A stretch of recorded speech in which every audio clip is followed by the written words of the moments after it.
Yuk mengenal lebih dalam mengenai struktur pasar. Halo Sobat Diet, kembali lagi bersama TuBDP Belajar Bersama Diet Pintar. Sobat pernah belanja ke pasar nggak nih? Pasti pernah dong ya. Nah, kali ini kita akan membahas hal yang menarik banget loh Sob, yaitu mengenai struktur pasar. Mungkin selama ini Sobat pernah ke pasar tapi belum mengetahui bahwa ternyata struktur pasar itu tidak hanya satu loh Sob. Yuk kita bahas. Pasar dapat diartikan sebagai tempat bertemunya antara penjual dan pembeli untuk melakukan transaksi jual beli barang atau jasa. Tempat yang dimaksud sebagai pasar tidak selalu berwujud nyata, karena saat ini transaksi jual beli bisa juga terjadi secara virtual seperti e-commerce. Di dalam ilmu ekonomi, terdapat 4 klasifikasi struktur pasar yang mencerminkan sifat dan tingkat persaingan di dalam pasar. Kira-kira apa saja ya struktur pasar yang dimaksud? Yuk simak selengkapnya. Yang pertama, pasar monopoli. Pasar monopoli adalah struktur pasar di mana perusahaan tunggal mengendalikan seluruh pasar. Dalam skenario ini, perusahaan memiliki tingkat kekuatan pasar tertinggi karena konsumen tidak memiliki alternatif. Umumnya, karakteristik pasar monopoli adalah memaksimalkan keuntungan, dapat menetapkan harga, ada hambatan tinggi untuk masuk dan keluar dari pasar, serta hanya ada satu perusahaan yang mendominasi seluruh pasar. Oleh karena itu, bentuk struktur pasar monopoli sering diatur oleh pemerintah, contohnya perusahaan listrik negara atau PLN. Yang kedua ada pasar oligopoli.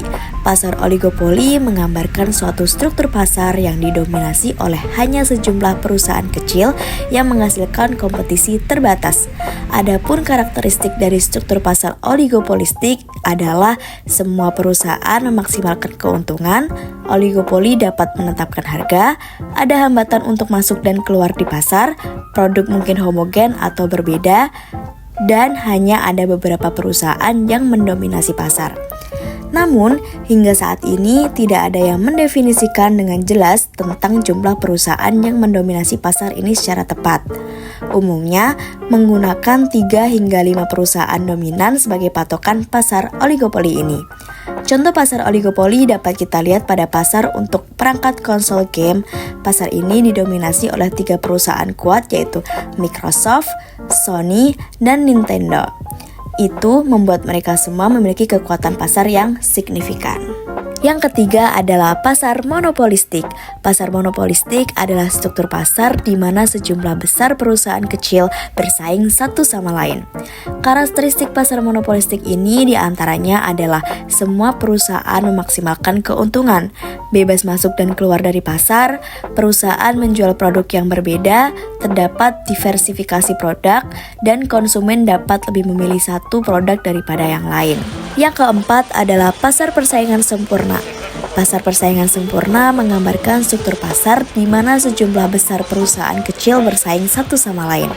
Dalam skenario ini, satu perusahaan tidak memiliki kekuatan pasar yang signifikan. Karakteristik persaingan sempurna ini diantaranya adalah semua perusahaan memaksimalkan keuntungan, semua perusahaan bebas masuk dan keluar pasar, semua perusahaan menjual barang yang identik sama sekali atau homogen, ada tidak adanya preferensi konsumen. Nah, sekarang Sobat udah tahu kan 4 klasifikasi struktur pasar di dalam ilmu ekonomi? Sampai jumpa di pembahasan selanjutnya ya.